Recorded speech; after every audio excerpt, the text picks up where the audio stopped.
Hi guys, welcome to day 6 in which we're going to talk about raycasting and how raycasting allows us to interact with anything at a distance just by drawing a ray from one point to another, and if that ray hits, we're going to be able to affect whatever we've hit. We're going to look at two different ways to do it. We're going to look at the built-in solutions, so just adding components such as physics raycaster, event trigger, and event system, and then we're going to look at a custom solution and how to write raycasting by script. So let's start with our new project. I call it day 6 raycasting. So here we are with our first scene. So the first thing we're going to do is we're going to see how we're going to do it, or how we can make interactions just through Unity components. To do that, we need an object that we interact with. So I'm going to create a cylinder. My cylinder shows up in the middle. And now there are a couple of things that we need. There are actually 3 things. First, we need a source from our raycast. So a raycast, again, is as if you were shooting a laser from one point in a particular direction, and whenever that laser hits something, then we can act upon that thing. So the first part is where do we want to start from, and because we're looking at everything through our main camera, then we want to start by our main camera, and we're going to add a component, and I'm going to go to physics raycaster. So there's physics 2D raycaster, physics raycaster. We pick the second one, physics raycaster. We add it. We don't need to change anything right now. The second part is we need to add some sort of receiver. So if we touch something, if we hit something with our laser, we want something to happen. And that something is going to be an event. So we go on the object that we want the event to be triggered on. In this case, it's our cylinder. I add the component on the cylinder, and I'm going to call it, I'm going to find an event trigger. And then I click on event trigger, and I can add a new event type. And you see there's a bunch of different events. Pointer enter, pointer exit. Pointer is like your mouse cursor, basically. If you drag, drag, select, deselect, all these different things. The ones we're going to focus on are all the series of pointers, enter, exit, down, up, click. And if we just want to click, let's say I want to click and I want something to change about my cylinder, I'm just going to click on pointer click. So I select pointer click, and then it asks me, okay, what do you want to happen once you click?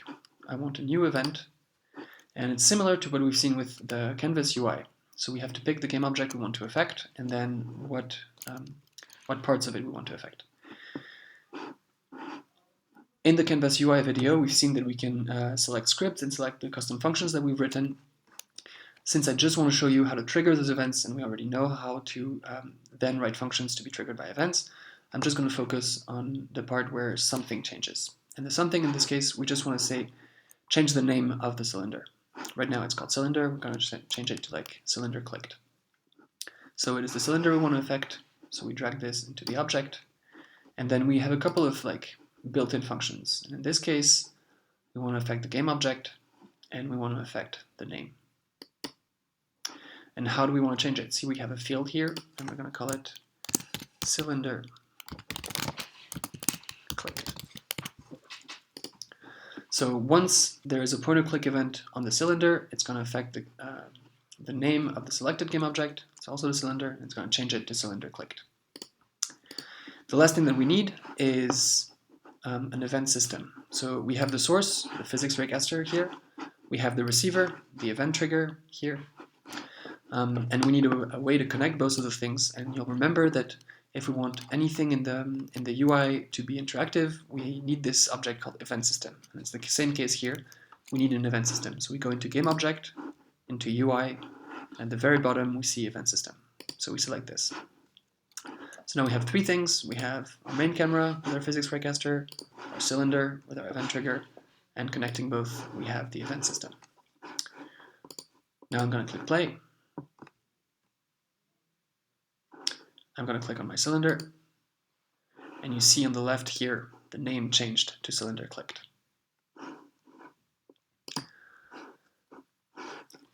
So this is all you need to do if you want to have built-in systems. And this is this is sort of very broad because it's based on the camera. It could be based on other objects, but we have less control.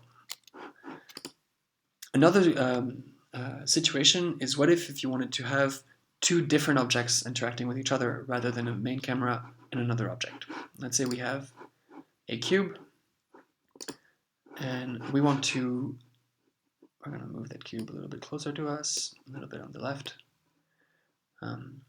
And whenever that cube goes in front, or like is in front of the cylinder, we want to change, let's say, something about the cylinder. In this case, maybe we'll change the size.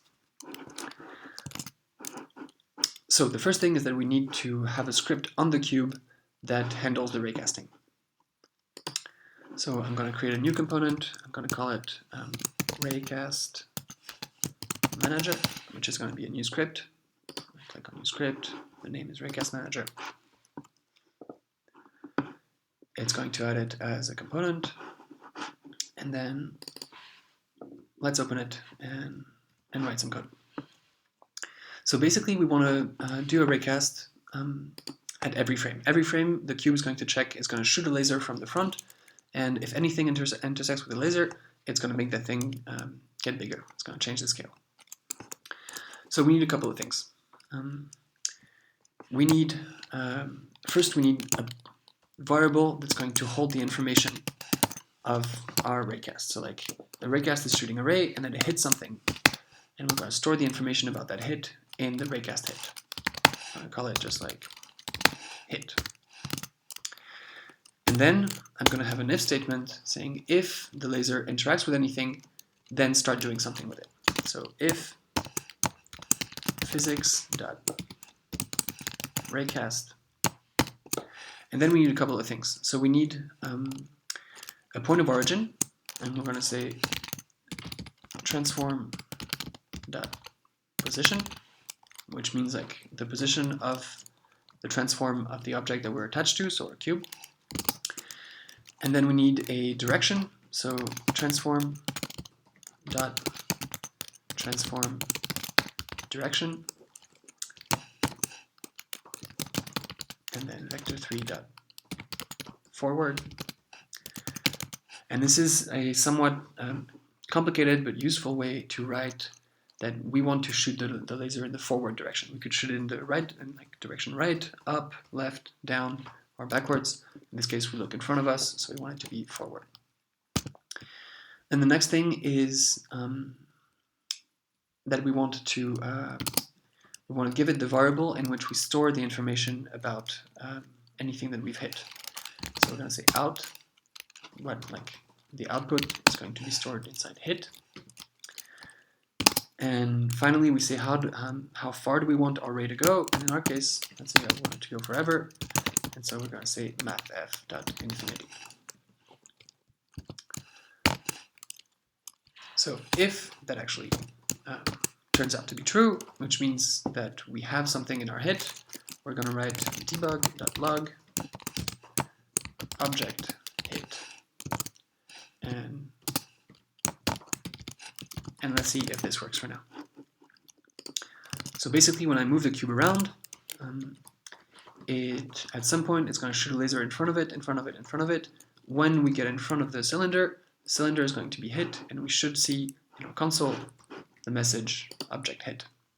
So I'm going to click play, and I'm going to move the cube around. Move it, I move it, I move it, I move it, I move it. And then see, now I'm in front of the cylinder, and I see object hit, object hit, object hit in my debug log.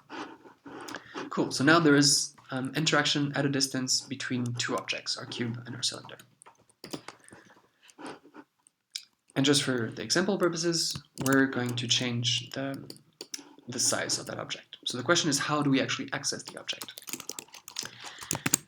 What we own in the end is something called a game object. So game object, object hit. And that's going to be equal to our hit. And each hit has a transform, and each transform has a game object. So now, instead of talking just about the point of impact, we're talking about the object that has been hit. and we can say object hit dot transform dot local scale, because say we want to make it twice bigger, equals new vector 3, and the default size is 1 1 1, so I'm going to say 2 2 2.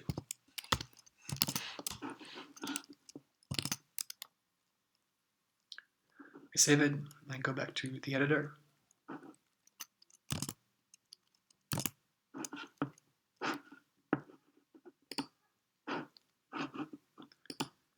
Click on the console, and then we'll repeat the same step. Move the cube, move the cube, move the cube. Bam. And now we've hit the cylinder, and it gets to a scale 2 2 2.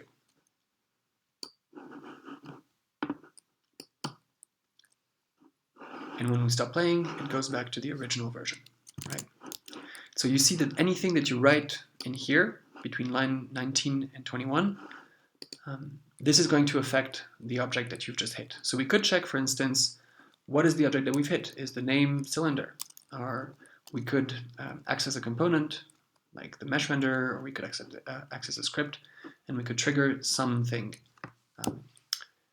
that is on the hit object.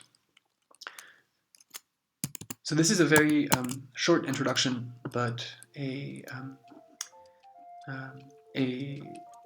solid basics for how do you do raycasting between objects. So we've seen by writing through a script, we can shoot a ray between two objects by choosing a direction, or we can use built-in solutions by adding a raycaster. Essentially, the physics raycaster is like Unity's elaborate version of the script that we just wrote here. And then using event triggers and event systems in order to catch those events and then be able to do things whenever we click, whenever we release the mouse, whenever we move the mouse on top, and so on. And this concludes raycasting and how it allows us to interact with anything at a distance.